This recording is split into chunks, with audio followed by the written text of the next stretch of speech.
but it led me to a place of self-discovery and empowerment. I'm no longer the woman who let others control her life. I'm Sophia, a woman who fought back, reclaimed her dignity, and built a new life on her own terms. And for that, I am proud. This is my story, and it's only the beginning.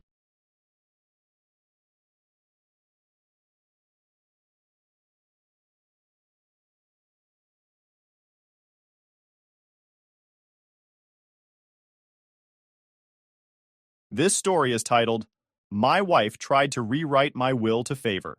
My spoiled daughter without my knowledge, I found out and took immediate action. Hey everyone! Before we jump into today's video, I need your help. We've noticed the channel is losing some traction, and subscribing is one of the best ways you can support us.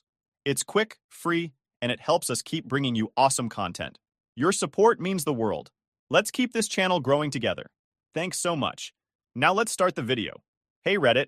This might seem like just another family story, but it's one I never imagined I'd be sharing. When you've been married for nearly 30 years, you think you know someone inside and out. You think you've built a life together on trust and shared values. But what happens when that foundation cracks, and you realize the person you thought you knew might not be who they seem? That's exactly where I found myself. So here goes. I'm Dan, 58 male, and I've spent my entire life building something I could be proud of. I grew up with nothing. My dad worked long hours in a factory, and my mom picked up whatever odd jobs she could find. We lived paycheck to paycheck, and there were plenty of times we barely made it. I remember being 10 years old and watching my parents argue over which bills they could afford to pay that month. It left a mark on me. When I got older, I promised myself I'd never live like that again. I worked hard, starting with part-time jobs in high school, then moving on to construction after graduation. Eventually, I started my own business in home renovations. It wasn't easy. There were months where I didn't know if the company would survive, but I kept pushing.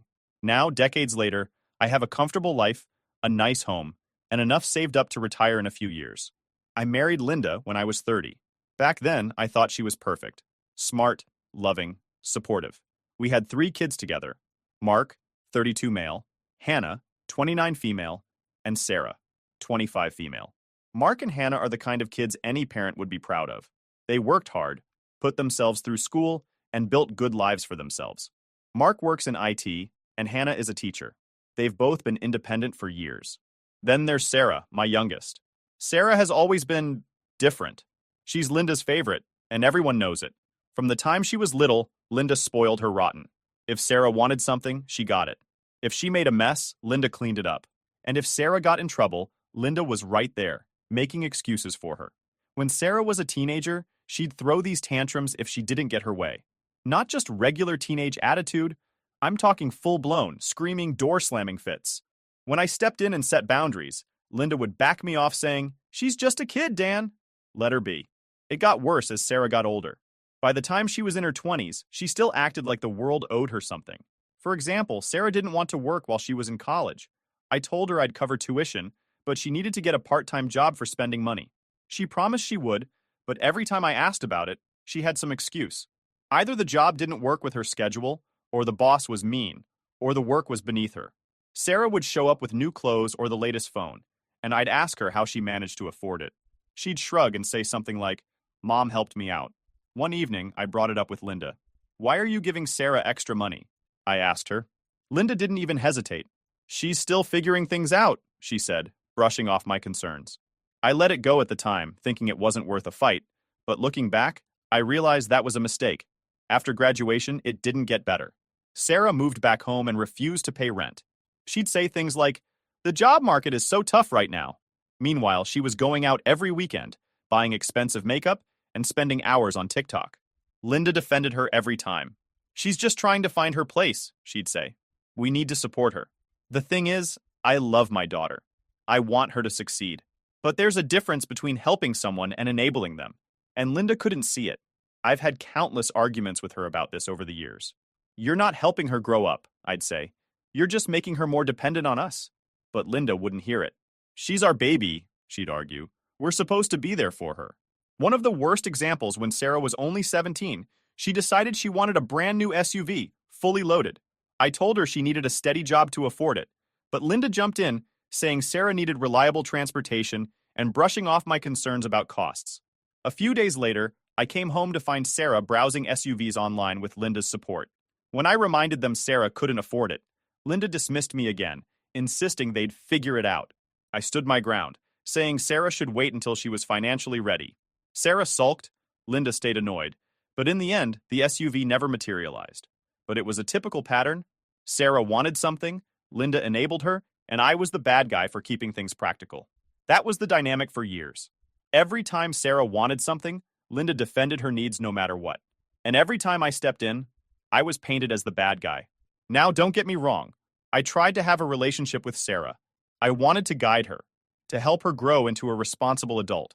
But she didn't like me. She saw me as the guy who said no, while her mom said yes. Still, I never imagined things would go as far as they did. I thought Sarah was spoiled, sure, but I didn't think she was capable of outright manipulation. And I definitely didn't think Linda would ever betray me like she did. It all started to unravel one evening a few weeks ago. I was in my study, going through some old files, when I noticed Linda's laptop sitting open on my desk. It wasn't unusual. She sometimes left it there. But something caught my eye. There was a document titled Revised Will open on the screen. I froze. My heart started pounding as I stared at the title. I hadn't talked to Linda about changing my will, so why was there a revised version sitting on her laptop? Against my better judgment, I clicked on it. What I saw made my stomach drop. The new will left almost everything. My business, our savings, the house, to Sarah. Mark and Hannah, who had worked so hard to build their own lives, were practically written out. And at the bottom of the document was my signature. Except it wasn't mine. Someone had forged it. I sat there for a long time, just staring at the screen. My mind was racing. Linda had done this. It was her laptop, her document, and her plan. She'd rewritten my will, forged my signature, and tried to cut out Mark and Hannah to give everything to Sarah. The betrayal hit me like a ton of bricks. I printed the document, slid it into a folder, and sat down in the living room to wait for Linda to come home. I didn't know how the conversation would go, but one thing was clear. I wasn't going to let this slide. That evening, Linda came home like it was any other day, casually setting her bag down and asking what I wanted for dinner. I couldn't hold it in. Linda, I started, holding up the paper. Do you want to explain this? She froze mid-step. Her eyes flicked to the paper, and her whole demeanor shifted. Where did you find that? She asked, her voice tight. Your laptop, I replied, keeping my tone even. The better question is why this exists. What were you thinking? Did you honestly think I wouldn't find out? She stood there for a moment, like she was deciding whether to lie or try to play it off. Finally, she said, It's not what you think. I was just drafting ideas. I thought we could discuss it. Discuss it? I raised my voice. You forged my signature, Linda. You didn't even mention this to me. This isn't brainstorming. It's betrayal. Her expression hardened as she crossed her arms. I wasn't betraying you. I was trying to do what's best for the family. Sarah deserves more than the others. She needs help. I couldn't believe what I was hearing. More than the others? I repeated. Mark and Hannah have worked hard to build their own lives. Sarah, on the other hand, has done nothing but take. And you want to reward that? She's our youngest, Linda shouted back. She's had a harder time finding her way. The others are fine on their own. And whose fault is that? I countered. Every time I've tried to teach her responsibility, you've swooped in to save her. She's 25 years old and still acts like the world owes her something. And now you're trying to give her everything at the expense of Mark and Hannah? This is beyond favoritism, Linda. This is manipulation. Her face twisted into a mix of anger and frustration. You've always been too harsh on her, she shot back. She's your daughter, Dan. You're supposed to support her. I have supported her, I said, trying to stay calm. I paid for her education, gave her a place to live, and covered her expenses for years. But support doesn't mean enabling. And forging my signature to rewrite my will? That's crossing the line. Instead of apologizing, Linda doubled down. You don't understand.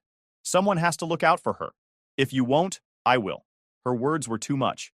It wasn't just about Sarah anymore. Linda was actively working against me, justifying deceit in the name of helping our youngest. I stared at her, realizing that the woman I'd trusted for nearly 3 decades didn't see anything wrong with what she'd done. You know what, Linda? I said finally, my voice steady. This isn't just about Sarah. This is about trust. And right now, I don't trust you. Her expression shifted, like she realized the gravity of what I was saying.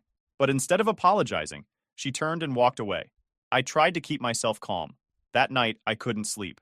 I kept replaying the conversation in my head, trying to understand how we'd gotten here.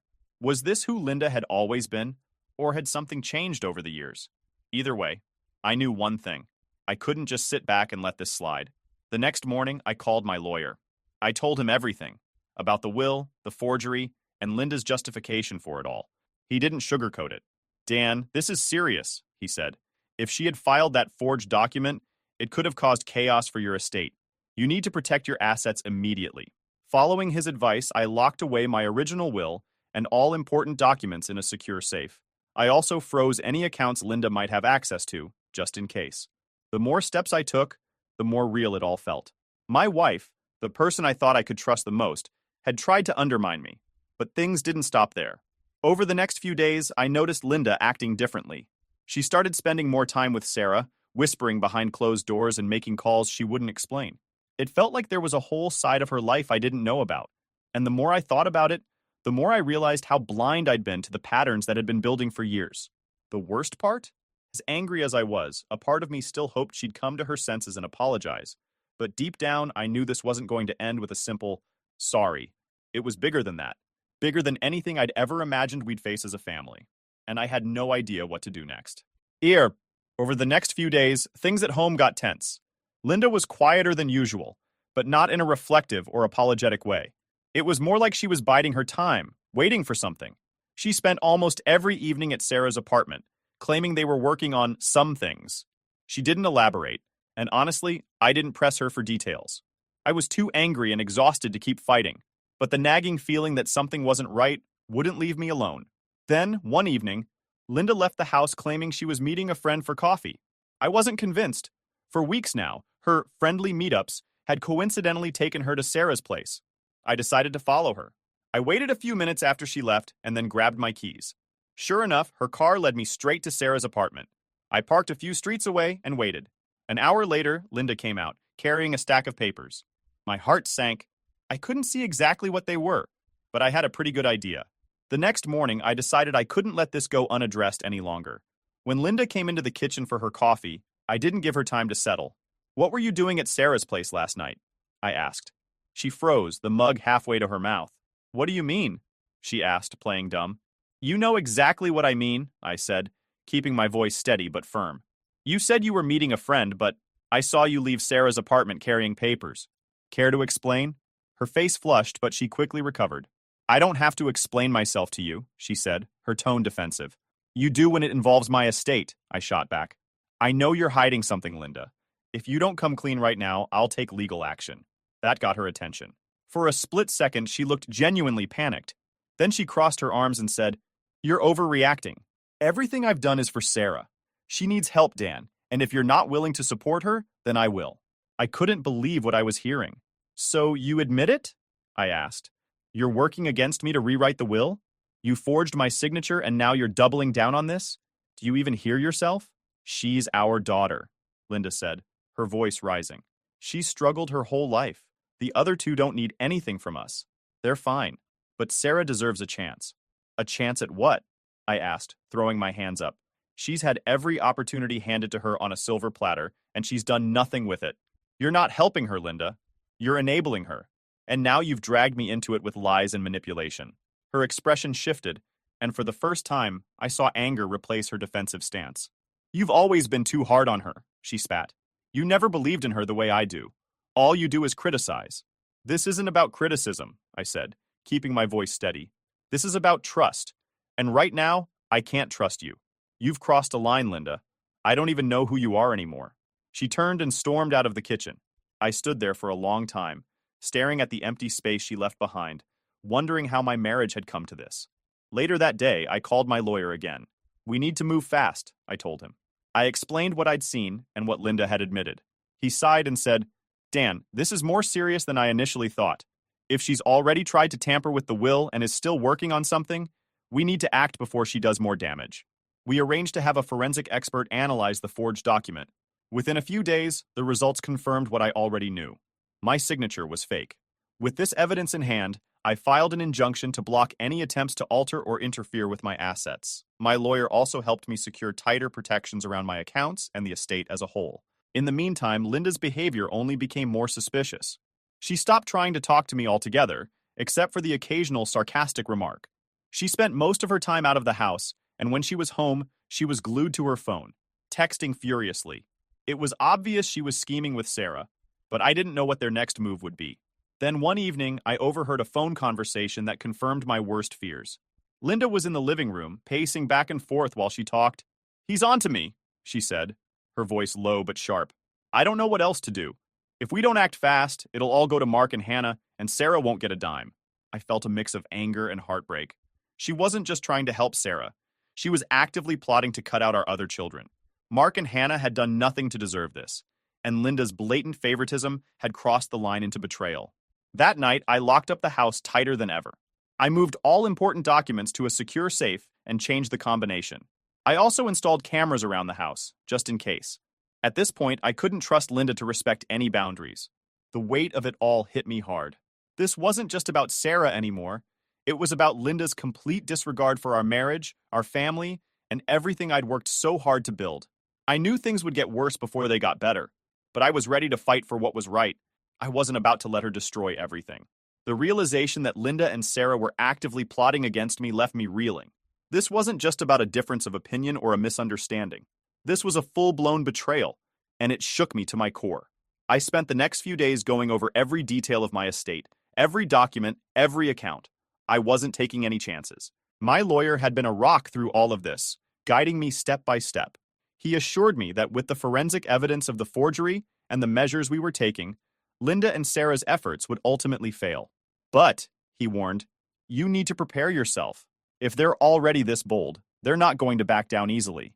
Meanwhile, things at home were unbearable. Linda barely spoke to me, except to hurl the occasional passive-aggressive comment.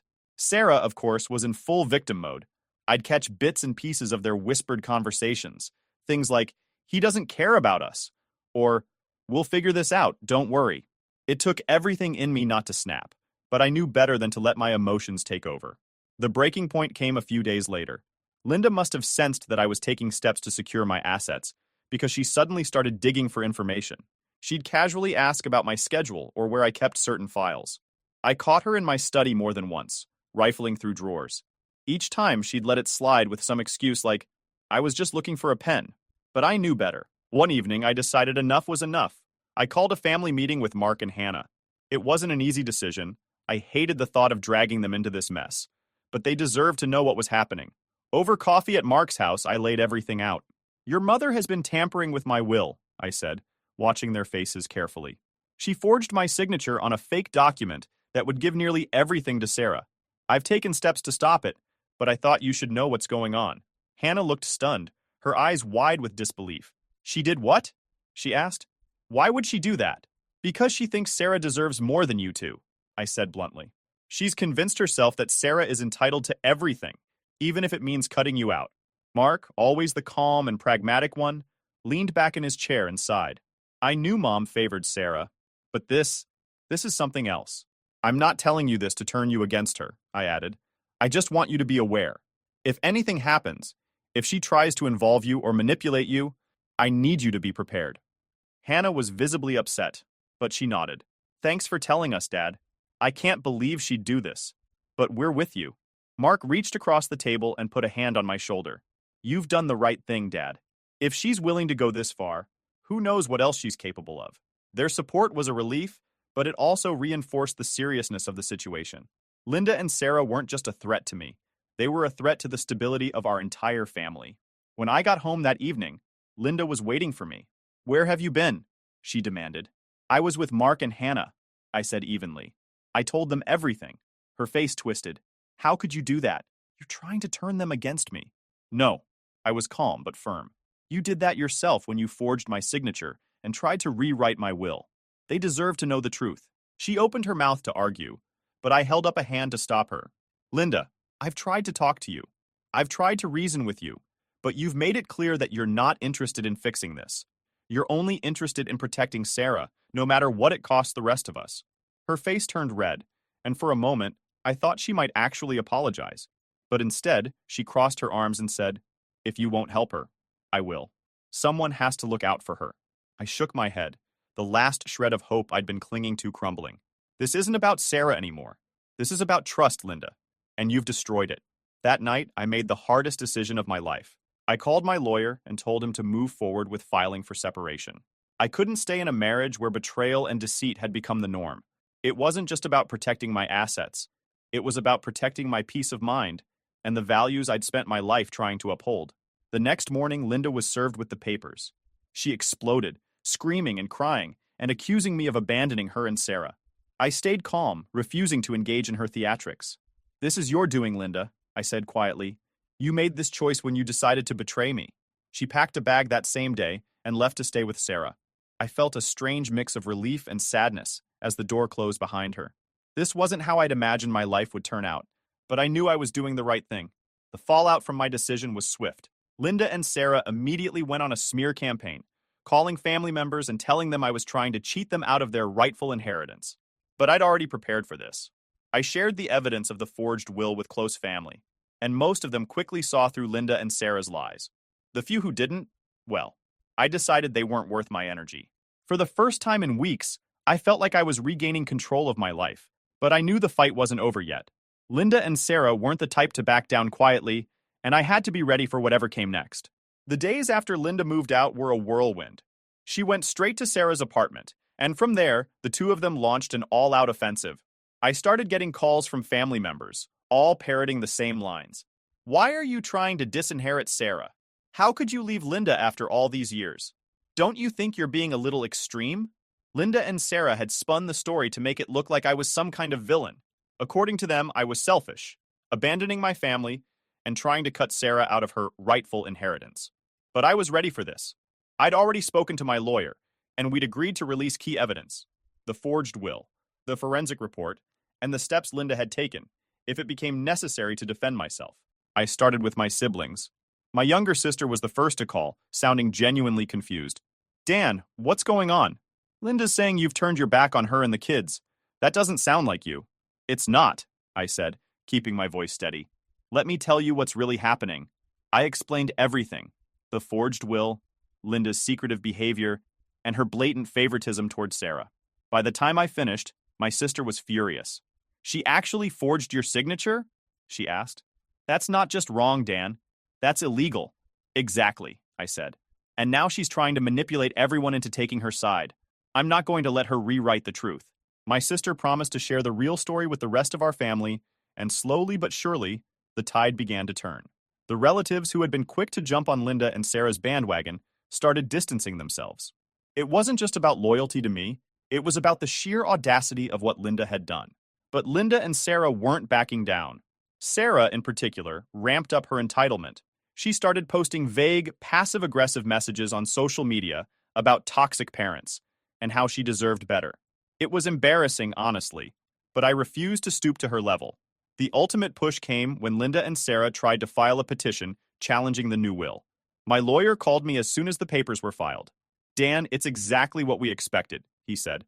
"They're claiming the new will is unfair and that Sarah is being denied her inheritance." "What are our chances?" I asked, even though I already knew the answer.